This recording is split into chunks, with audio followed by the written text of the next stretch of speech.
I think every industry is moving way too fast. I think it's really irresponsible. And I thought about this a lot before. I was doing some basic machine learning stuff with my practice management software before ChatGPT released their large language model, which is really when everyone kind of got into the AI craze. But I think every industry is moving too quickly. Where something that I learned from years of doing software development, I'm sure you understand this, that there's no such thing as a solution. There's only trade-offs.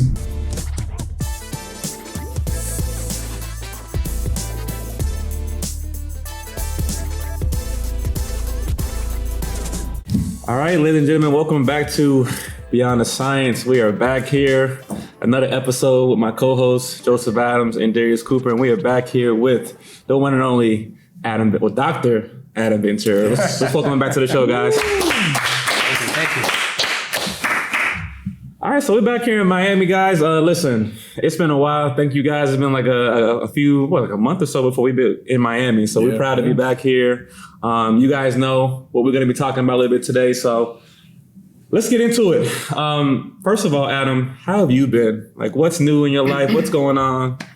Yeah, so I've got a big change that happened recently. So my wife and I had our first son almost 2 years ago now, and he's big, he's running around, he's like a year and a half, and he's doing great, but the big news is my wife is pregnant again. Oh, wow. Broke it on the pod, man. Waiting, okay. Congrats, man. Congrats, man. Congrats. There was nothing to it. It was my pleasure. Congrats, man. That's dope. Yeah. So yeah, we're excited. We're gonna have another boy. Ooh, So my son's gonna have a little brother, and it's gonna be a busy house. Yeah. Wow. How far along is she? She's delivering in. Delivering. Oh, no. In. I was about to say, delivering in August. Okay. Delivering in Okay. August, yes. Okay, Virgo.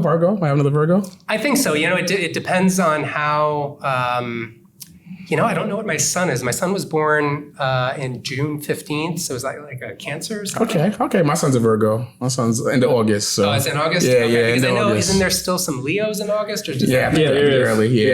Yeah. I lose track. Man, that's big news. I don't know. We were talking off camera. I know. That was dope. I didn't want to say We're gonna have more. I know. We need like authentic, responses. I love it. Before we get too deep into it, guys, this episode is probably brought to you by Intraverbal AI. If you want to learn more about how artificial intelligence is integrating with behavioral science, please visit intraverbal.ai to explore their platform and research initiatives. Sticking with there, for our new listeners who don't know about Intraverbal AI, Adam, can you just kind of give us the cliff notes of what you guys are trying to solve and who's it built for, and just all about Intraverbal AI for us? Yeah, thanks. Great question. Simply put, Intraverbal AI is AI for behavior analysts. So we specifically created, at this point, we have a whole toolbox of AI products that are designed to make behavior analysts' life easier. And it's across different domains. It's not just in clinical anymore. I'm sure we're going to be talking about it at some point, but it's within academia as well. So preparing for the BCBA exam, teaching behavior analysis, and doing research in behavior analysis. So our mission is to improve the science and practice of behavior analysis by providing support to behavior analysts. Man. So we've got a variety of different tools. We can talk about a few of them now, but our job is not to compete with Central Reach or Rethink or Catalyst. Our job is to focus on the science, the practical application of the science and the research part of it. So let me ask, right? As you guys are developing, how do you stop? We had the conversation where you want to keep just adding features and you want to keep making a product better and better. How do you just say, all right, we're going to stop here and now we're going to transition to sales and marketing? Yeah, that's, we were joking about that on the walk over, and it's really difficult because, especially with this new technology, there's so many shiny objects in the room that you want to work with. But we actually made that decision recently, and we said, we're going to stop. We have a great toolbox of tools for behavior analysts to use across domains. Clinical directors, RBTs, professors, researchers, everybody in the field has a tool to use in our system, and we really want to get some feedback on which tools have the most use, the most interest, We're pretty good on users right now. We've got about 1,500 users in the system right now. And we've got a steady pace of growth, but we really want to hone in on one of those areas for our next kind of round of development. So it's just about discipline and you got to have a tough talk with everybody involved, because everybody likes new development, especially the developers. And you have to sit down and say, folks, our focus moving forward is now going to be making sure that the system is bug-free, Correct. Maintenance, making sure everything is running smoothly, doing updates when iOS, Android, Google, Chrome, Teams, all of those systems do updates. We need to make sure our system is up to date with that, and we'll revisit new features when we get more feedback from our users. So let me ask, what is your favorite tool in the toolbox right now and why? It's interesting because when I started the system, I literally told my developers, I said, we're going to connect AI to the behavior analysis literature. So I've got some research that venture capital firm or something like that did on about 100,000 citations coming from systems like ChatGPT and Claude. And it basically stated that a plurality, not a majority, but a plurality of information that these systems get is from scraping the internet, specifically from Reddit. Wow. Which is nuts. So if you've ever been on, so for example, they did this research summer of last year, so it's recent. I think it was in July or August of last year. I can give it to you guys. You can put it in the show notes. Yeah. But they basically checked to see, based on those answers, where are the answers coming from? And the list was crazy. It wasn't just Reddit. It was like travel websites, Home Depot, just a whole bunch of sites where you don't want your behavior analysis information coming from. So we connected our system to 30,000 journal articles across different publishers. We set up special licensure agreements with them, books, that sort of thing. So I was super excited about that. I told my lead developer, I said, this is going to be the most important work I've ever done in behavior analysis. And then we got a whole bunch of data saying that behavior analysts, while they appreciate that, they need tools that make their job easier. And then that's when we started on the path over the course of the last year and a half or so to develop tools that reduce administrative time. So I would say our chat tool that connects to that literature is my favorite personal tool. But what behavior analysts value the most is the assessment tool, which I know you use, progress tool that does reauthorizations. I'll talk about that in a minute. There's a tool that we call Transcribe that transcribes parent training and supervision meetings and gives a behavior analysis of everything that's going on in those meetings. So those are the tools that people seem to like the most, but my personal favorite is the chat tool. And I feel like my personal is going to be Transcribe, so I want to dive deep into that, but not right now. We're going to come back to that. Personally, I'm going to say I'm just so excited about just seeing the growth of Intraverbal AI. How you guys have a little bit of something for everybody now, all the way down to the BTs, the parent, like everybody. So I'm really excited about that, but I kind of want to zoom out for a minute and just kind of talk about the status of AI and ABA. Talk to us about, where are we realistically, Adam, in terms of AI and ABA? It's getting embedded into healthcare. I know there's some misunderstandings with AI, but give us a little bit, what's the hype versus reality? Where are we realistically in our field? And is there anything that you're seeing that you're concerned about or excited about just with the AI and ABA? Well, I think since the technology is moving so quickly, the thing that I'm excited about is there was very little resistance. And I think it's because the contingencies allowed for that. So the reinforcement using these systems is immediate. The response effort is extremely low. So in tech terms, we call it reducing friction. And I would define that as making clear and obvious SDs, reducing response effort, and having immediate reinforcement. So the best systems do that. So if you're using ChatGPT, Claude, Perplexity, Grok, any of these systems, they can answer questions, generate images, analyze documents in record time. And so the contingencies are so strong. So I think most of the decision makers in behavior analysis just got to a point where he said, listen, this is an uphill battle. We're not going to fight against the tide here. We're going to start adopting them. And we're going to come up with parameters for using them. So in the past year and a half, CASP and there's a consortium on ethics and AI that some really smart people are a part of, and they've developed guidelines for using AI and ABA. So if you're interested, check out CASP. The folks over there are fantastic, did a great job of that. And the ethics consortium, again, I can send that to you in the show notes. There was a big group of people that got together and put those ethical items in there. So people are finding ways to use AI and ABA. And I got some interesting data. So I believe a friend sent this over to me yesterday, in fact, that Rethink, the software Rethink, did some survey and got some research. And they found that when asked about the potential of artificial intelligence, respondents indicated that if the technology could do just one part of their job, their top choice by far would be session notes at 30%. And in second place, report writing and administrative tasks required for reauthorizations. And that came in at 19%, I believe. You can go to Rethink's website or their social media accounts to download the PDF white paper that they created on this. There's a lot of other helpful information in there, but what people are looking to do is, we all got into behavior analysis. 0 people got into behavior analysis to do paperwork. 0 people did that. We all did that because we wanted to interact with human beings more. So in a sense, AI makes behavior analysis more behavior analytic. It forces us to be better at our job. It forces us to define behaviors better. It forces us to do better decision support, to do data analysis better. So I think that's where the field is. Everybody is adopting AI in one sense or another, whether they're allowing people to use these big systems or they're using systems that are specialized for our field like Intraverbal is. I got so many thoughts. Joe, I'm gonna let you hop in. Hold on, let me really quickly, man.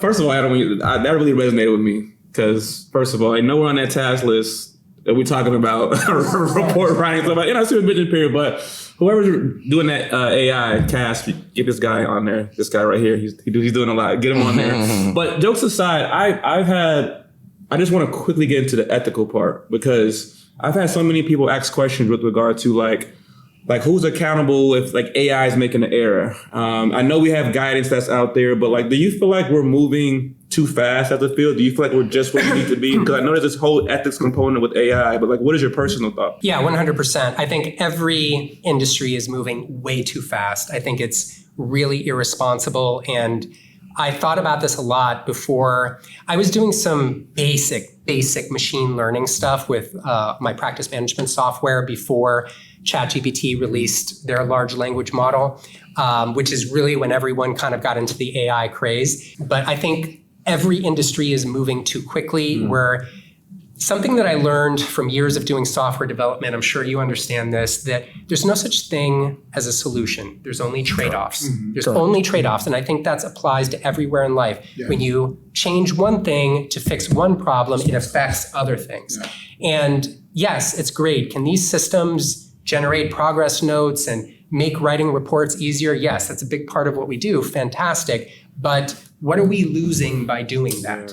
And there's a big concern about jobs with regards to AI. Now, I think ABA specifically is one of the safest industries by far, because what we do is we really need human beings to work with other human beings to help them be better human beings. Yes. Correct. You have to have a human being to do that. There's so many nuances in our mannerisms, in our facial expressions, how we interact with people, that you can't even have a robot to do that, So, and to be honest with you, if I had a child with special needs, I don't want them working with a robot. I want them working with a human being, because that's the whole point. I want my kids to be better human beings. I want them to be able to interact with other folks better. Yeah. Well, I feel like there's two sides of the coin. I feel like, part of it is we are moving too fast, and part of it is that we're not moving fast enough. I think this is the era of like when Google came out, right? And when the internet came out, when computers came out, and you had people who were like,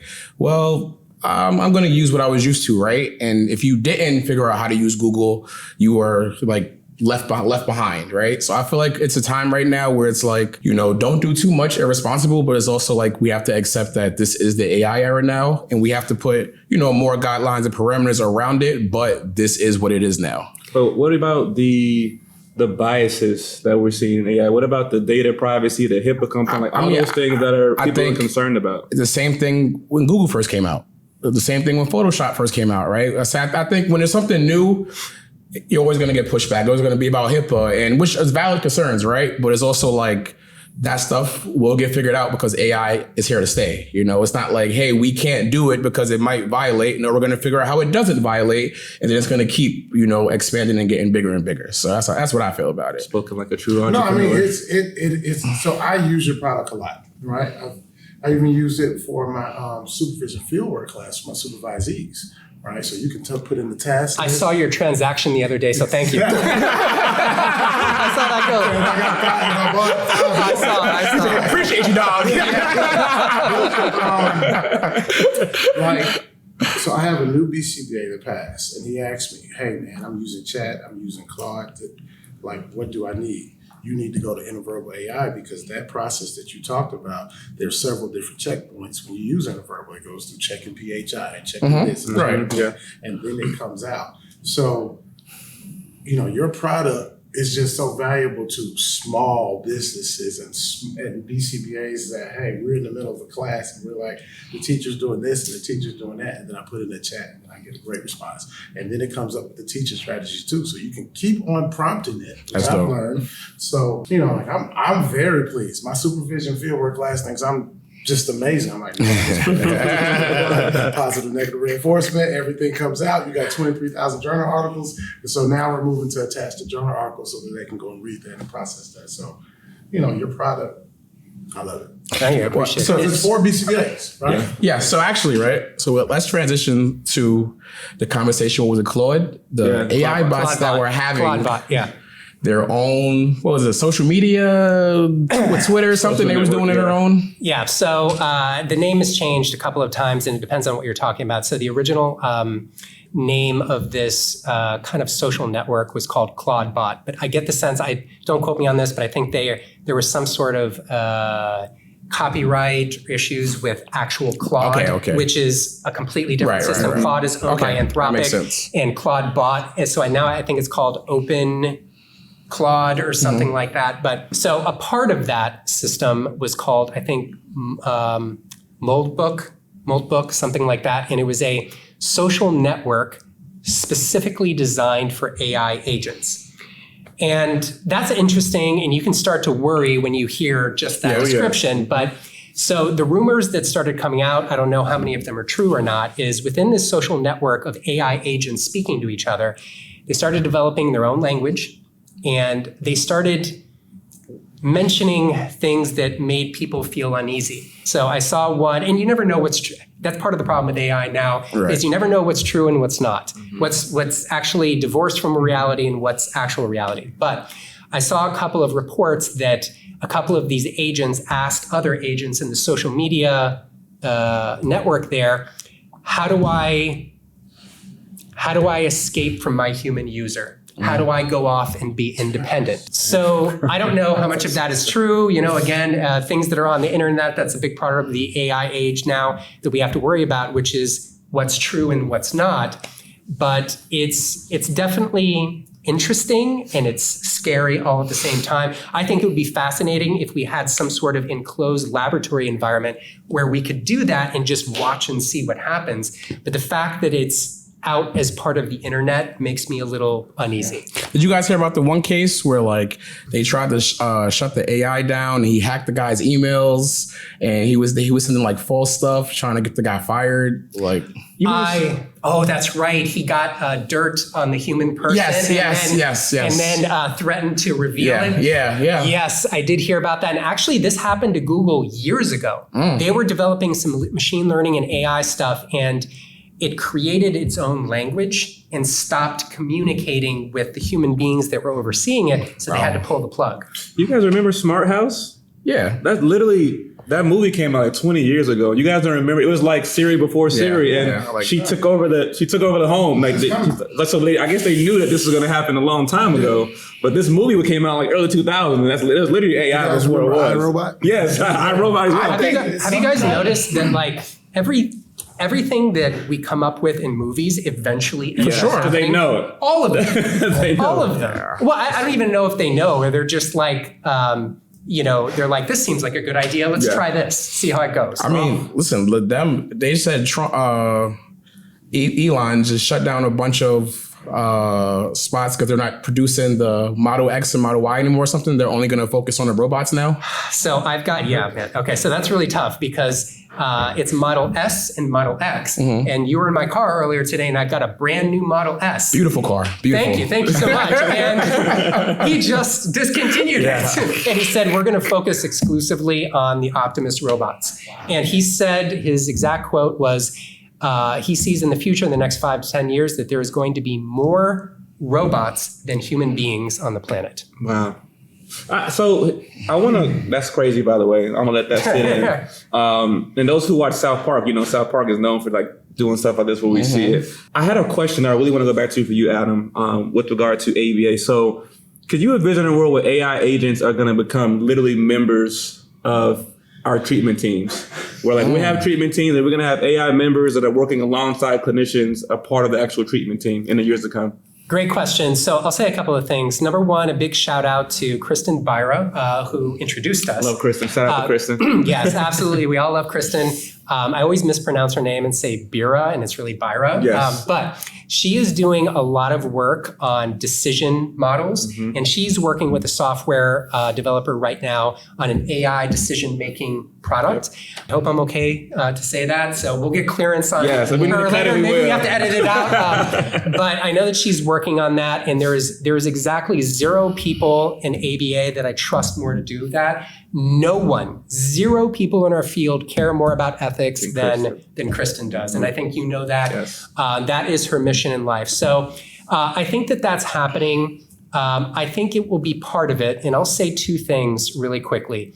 Number one, the more developing we do in AI at Intraverbal, the more we realize that we need more human beings. Every time we develop something new, It's a bar. every single time we need another subject matter expert. So our website the subject matter expert section just keeps growing and growing and growing, and we need constant feedback. We need people to update the prompts. So it's been my experience, at least in the last year and a half, that you need more human beings to develop AI. Now, the one thing that I will say is, I know a lot of people have a lot of criticisms about the BACB, and I think some are deserving, some aren't. I think they have a thankless job over there. I think nobody gets on a podcast and says, hey, Jim Carr, thanks so much, man. I really appreciate it. 0 people do that. I think they have a thankless job, and they've employed all of us at some point. Having said that, I am going to give some constructive criticism. In the state of Florida, I was speaking to a buddy of mine. We all have buddies at the gym, right? So you go to the gym, and it's your gym person that you see there, and you just talk to. I've got a buddy of mine. He's a young guy, 27, 28, and he's an attorney in the state of Florida. And I said, are you worried? A lot of these tasks, contract writing and that sort of thing, can be done by AI. They've got a whole AI specifically for the legal field, like Intraverbal. It's called Harvey AI, super powerful. I said, you worried about that? He said, what? No, why would I? He said, legal assistants are in trouble, but lawyers are fine. And I said, why are you so sure? And he said, because the state of Florida put out an edict saying that a lawyer has to be a human being. And That's dope. That's good though. So my question, and if this gets over to Jim Carr and the rest of the folks at the BACB, something needs to be on the BACB website or ethics code that says a behavior analyst, a BCBA, a BCABA, an RBT must be a human being. We have to do that now. Get ahead of it, please, because there is going to be somebody that's going to suggest, hey, what do we need a BCBA for? We've got AI. Yeah. So this is, and I understand that they can't say behavior analyst, but they have the copyright on BCBAD, BCBA, BCABA, and RBT. Please, just put it out there. They love their newsletters, right? We all get those newsletters, and it's all a lot of info for us to consume. put it out in a newsletter, put it as part of the ethics. A behavior analyst or a BCBA, however you want to frame it, must be a human being. And you best believe we're going to clip that. that. Shout out to the BACB. I hope you guys are listening. That's Get one the of the good main part reasons. too. Get the part where Get the good part. We'll get the good part. I don't want to get a random audit or something, you know? Random audit is crazy. That's This is why we have Adam on the show, guys. Just a reminder, this episode is presented by Intraverbal AI. Learn more about how they're shaping an intersection of AI and behavior science at intraverbal.ai.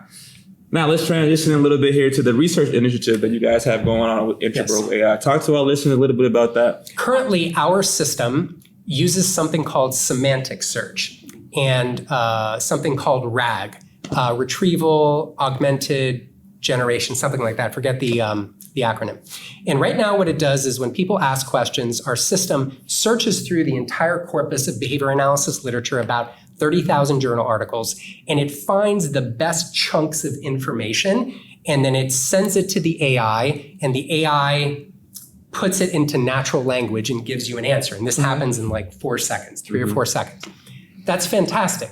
But what we're doing now, and this is what I'm really excited about, is we're going one by one, all 30,000 journal articles, and we're identifying clearly the independent variable, the dependent variable, the limitations, the background, the study details, what were the methodologies. So the reason this is so important is it's going to be able to give field level insights. So you're going to be able to go into the system. No one's done this. You're going to be able to go into the system and say, in the last 5 years, how many times have we used differential reinforcement as an independent variable to solve a behavior problem? Oh, I love this. Now, groups of researchers get together to do this manually on a regular basis. So, for example, JOBM, Journal of Organizational Behavior Management, is fantastic about this.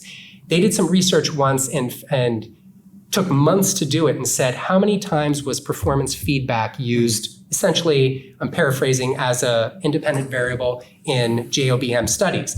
They did a whole research paper on this. It took like a group of 4 or 5 people, months to do this and write it up. Now, once we complete this process, and we're in the middle of it right now, we're going to be working with Nicole on this, but you're going to be able to ask questions like, how many times was performance feedback used in the last 6 months? What intervention has been shown in the research to be most effective for reducing self-injurious behavior, or pica or something like that? So what this is doing is, it's not just practical applications, but now we've got a special literature review feature that we're putting in there. Researchers can go in and say, there's a part of every journal article at the end that says limitations and then future research. And when you do your dissertation, I finished mine last year, you have to spend months searching through the literature and identify gaps in the research and the literature to do your research in, and you have to search through those limitations and those future directions sections. Now you don't have to do that. You can literally do it in minutes, single-digit minutes, and then you can save all of the references, and the system will generate, for a dissertation, a 25 to 30-page literature review. This is a researcher's dream, by the way. So I want to ask a question, right? That is amazing. Wow. With stuff like that, with AI, right? So let's even say like functions of behavior, right? Escape, tangible, whatever. Do you think that there's going to be more stuff now? There's going to be more, functions of behavior. There's going to be more, just more things with AI now. More discoveries. More discovery. Because I feel like, I think we spoke about it last time, right? Where like, even if you were to write something up, it takes a while for it to get approved or something. It was like 3 or 5 years or something. But with AI, like you just said, what takes you months to do in your doctorate program, you can now do in a prompt in a couple of minutes. So I feel like we're going to have a lot more new information now. Do you think so? Yeah, absolutely. So I guess I'll use the functions as an example. So the way that I conceptualize functions of behavior is there's an unlimited number of functions of behavior, depending on context, contextual variables, contingencies, this and that. So what's maintaining the behavior? There's literally an infinite number of opportunities. we're all familiar with the 4 functional categories. So automatic positive reinforcement, automatic negative reinforcement, socially mediated positive, social mediated negative. Now, people call it different things. Some of the tools from back in the day, you can always tell an older behavior analyst, they'll mention like the MASS, the motivational assessment scale, where they discuss those things, or the FAST, where they started moving into new terminology. But I think that it's going to help us develop new ways to create taxonomies and categorization. So those 4 functional categories, I believe, were developed by Brian Iwata, and he just found 4 ways to organize the unlimited number, the infinite number of functions of behavior out there. And I think AI is going to help us do that. Does that make sense? I love that you said functional categories, by the way. That resonates a little bit more when you say that. I mean, at the end of the day, obviously, it comes down to reinforcement and punishment. I think that what I'm super excited about, I think this is kind of what you were trying to say with regard to interventions, the way that we can be innovative with how it looks. Are we using AI with those interventions? I think that is, I'm really excited about that part. So, I mean, I'm just in this state right now where it's we all know that competition breeds innovation. There's a lot of competitors, a lot of people doing, big things out there. But for me, I feel like I'm in that space where I'm not a newer generation, but I'm not an older generation either. So I don't have a lot of resistance. I have some concerns, but to your point, I think they're going to answer themselves. But there are some real people out there. There's parents, there's clinicians who actually are pushing back. I don't think their voices are being heard, though. I think, so to Adam's point, the contingencies are so strong that they're kind of getting drowned out right now. Nobody's listening. We get the contact reinforcement so quickly. It's we're not listening to your concerns. But I do want to know, because people have come up to me and said, they do have real concerns. So I want to give a shout out to you guys. But I just feel like where we're moving, it's just so fast, and everybody makes contact so quickly that we're just going to keep moving. So this is a good time to move to Straight Talk with Joe. Joe, let's pivot. What you got for us, man? Pivot. All right, Adam. First thing is, I know you recently felt how we felt because Carson couldn't get it done. Shots fired. That's our first step. Secondary, I mean, that was a powerful announcement that you announced. We're having a second child. I know this first child. I know you were describing him. So describe him now versus last year, and describe the relationship that you and your wife have around him, and him now knowing he's having a little brother. Yeah, so we got him a shirt that says "Best Big Brother." I will say this: the biggest insight I would say that I've learned from parenting in the first year and a half is that parenting is not difficult. Parenting with someone else is difficult. And hold on, Adam. Are you sure? Yeah. Right? We don't want no edits after this, Adam. Email us guys, actually. I'm certain. Okay.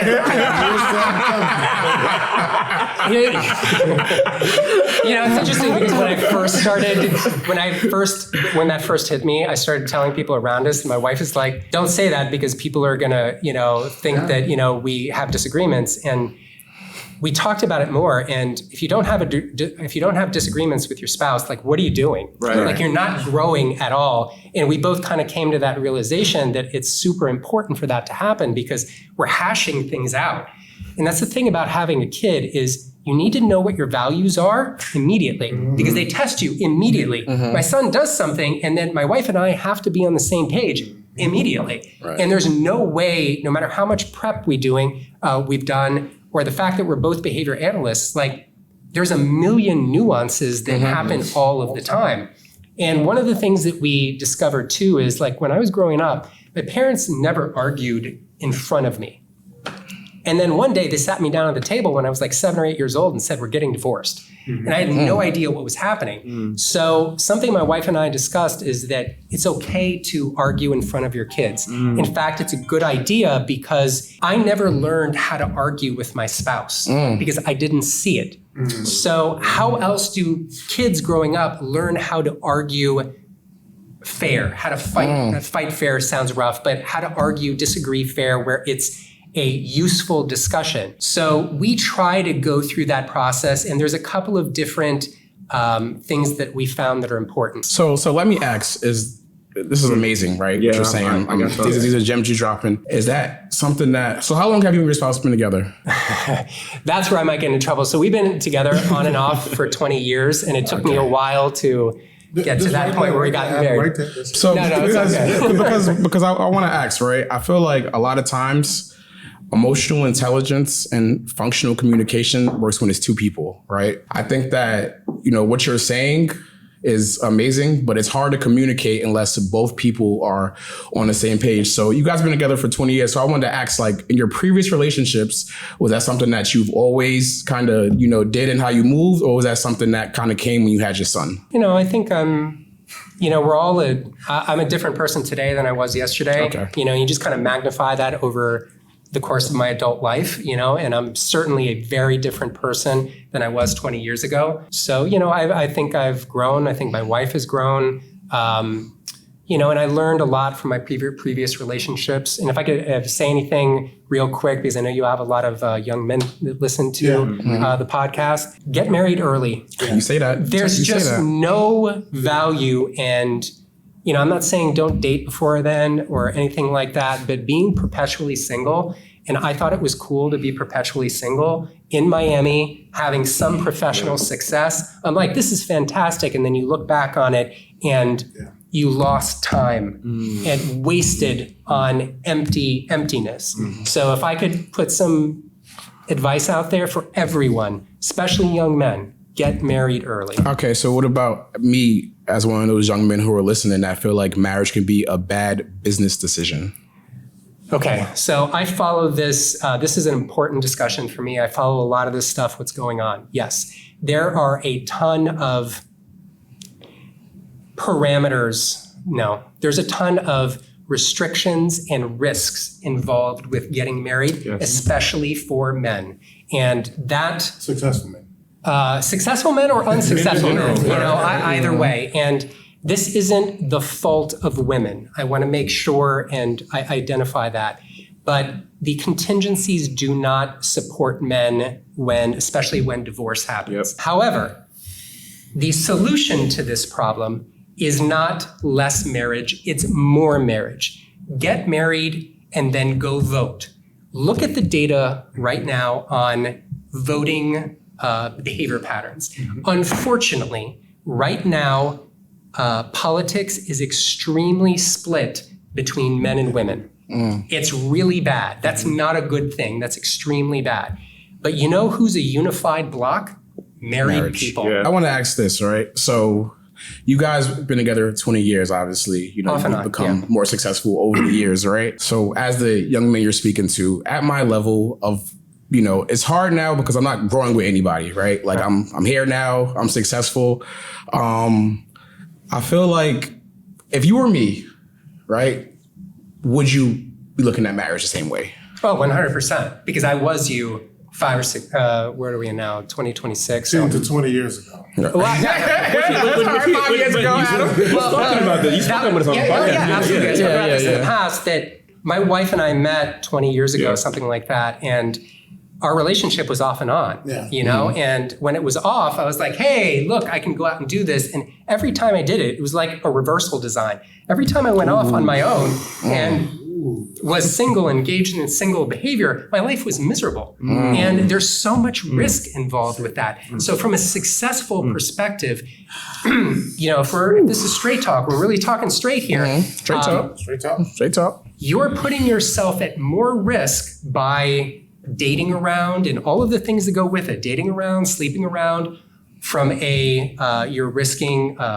catching something, you're risking having kids outside of marriage. You're putting yourself at risk of a misunderstanding with someone, where when you're married, those are open discussions back and forth that you have with your wife, and you develop that trust with her. So do you believe in prenups? Yeah, I think that's a good idea. I mean, there's a ton of data out there showing that if you're signing a prenup, you're preparing for an eventual divorce, and most of those people get divorced. No, there's a lot of things I know, but I'm not protecting against myself, you know? No. You know? That's a smart decision to make. I'm not saying don't do a prenup. I know, but I'm I just see. telling you what the data is. I know, So I I agree know. with you. Yes, do a prenup, but the older you get, the more risk you're running. And do you really want to? The most important thing, we were talking about this earlier. I talked about a friend of yours that has 8 kids, 6 biological kids and two adopted kids. And I said, that is the richest person you know. Yeah. Your legacy is defined by your kids, not by your professional success. Yes, are there a few people that are going to be remembered for their professional success? Sure. But for the most part, most of us, our legacy goes through our kids. And you can have, I know there's some popular people out there. I like Elon Musk. I'm a big fan of his, and he's got like 10, 12 kids. Yep. But does he spend a ton of time with his kids? Right. And it's not just about passing on your DNA. It's about passing on your behavioral repertoire. Yes. Say, this is what I learned. Yes. Take this and improve on it. So you're not just helping your son or daughter, you're also helping society. So you have to find that balance. You guys asked if my wife and I want to have more kids. Certainly we want to have more kids, but we want to have enough so that, yes, we can pass on our DNA, but we also want to pass on our knowledge, our wisdom. And that means spending time with your kids, and you have to balance that with work. I love it. Guys, that was straight talk with Joe. That's one of my favorite segments that you guys know. I know a lot of people that listen to us with Adam. Look forward to that segment. There's a lot of bit of mentorship. There's some nuggets in there. There's some hard takeaways. Just before we move on, I want to tell you something on air. Something that really resonated with me was when you said, number one, you don't want to win the argument with your spouse. I don't know why that really resonated with me, because I feel like for a long time I'm trying to win. But the reactivity component, one thing that I did see growing up is I kind of did see that healthy kind of disagreements between my parents. And I've always appreciated that, because to your point, I feel like if you can see that and it's modeled for you, obviously when you're with your significant other, your spouse, hopefully that's been modeled for you and you're going to kind of have that pattern of behavior. And I think that's really helped me as an adult with regard to how I handle disagreements, especially with significant others. So thank you for just giving our audience those nuggets. We're not just on here talking about AI, guy. That was amazing. So staying with that, does anybody have anything else like what Straight Talk with Joe that they want to get into? We're having a conversation essentially about functional communication and arguments, right? And Adam made the point that he thinks that people should, have those conversations in front of their kids, right? But I also think that that's another double-sided coin, right? Because a lot of people don't know how to argue. Like you just said, a lot of times you want it to win, right? And that's why we have these podcasts and have these conversations to give you a different perspective, right? But if 50% of people don't know the right way to argue, is that a good thing for them to be arguing in front of your children? Well, that's why I brought up the reactivity. I think most people are gonna. What's that? Well, so I'll just jump in here, and I don't want to take too much, but I think it changes. Like, you argue as friends now. So my daughter understands the tone is different, how we speak to each other is different, the content is different.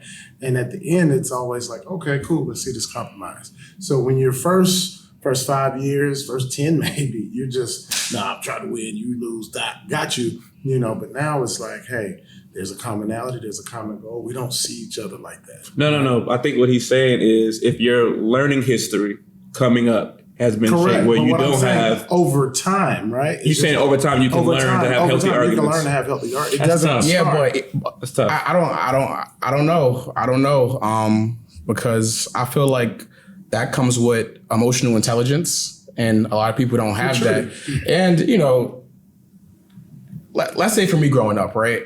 I had family members where they were physical in arguments, right? Where like it wasn't that crazy for a cousin to smack his wife or whatever. Which that is crazy, you know what I'm saying? But I'm saying it to say that like, we all probably know somebody like that where they do a little bit too much, right? So my thing is like in those environments, right? Like, do you still want your kid to be seeing that, Like, well, so I'll start with the first part, and this is. My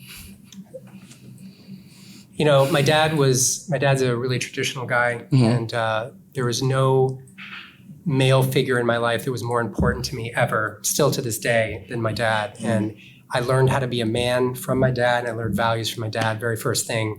he raised me on is, you never lay your hands on a woman ever. So the thing that I learned later on is it's not good for anybody to lay their hands on anybody. And something I remember I had a long, during one of my off periods from not dating my wife, I was dating somebody else, and I learned that it's not good for women to touch men either in that way. So, we had this kind of back and forth that manifested into a bad place where like we'd be out somewhere and there'd be like a pretty girl that walked by and I'd glance over, look or something like that. And she'd hit me on the shoulder.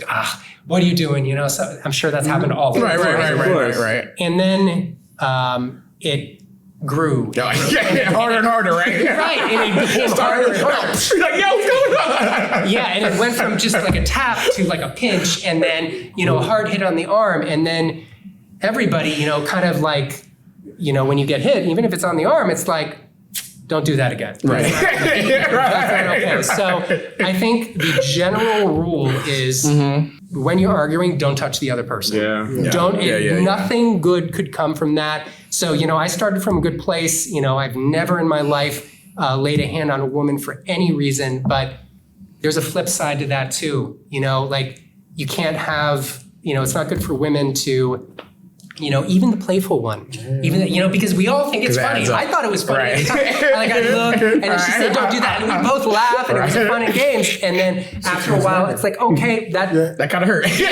Or too many times or something like that. And then you have to have an awkward conversation and be like, don't do that. So to answer your question, it's tough.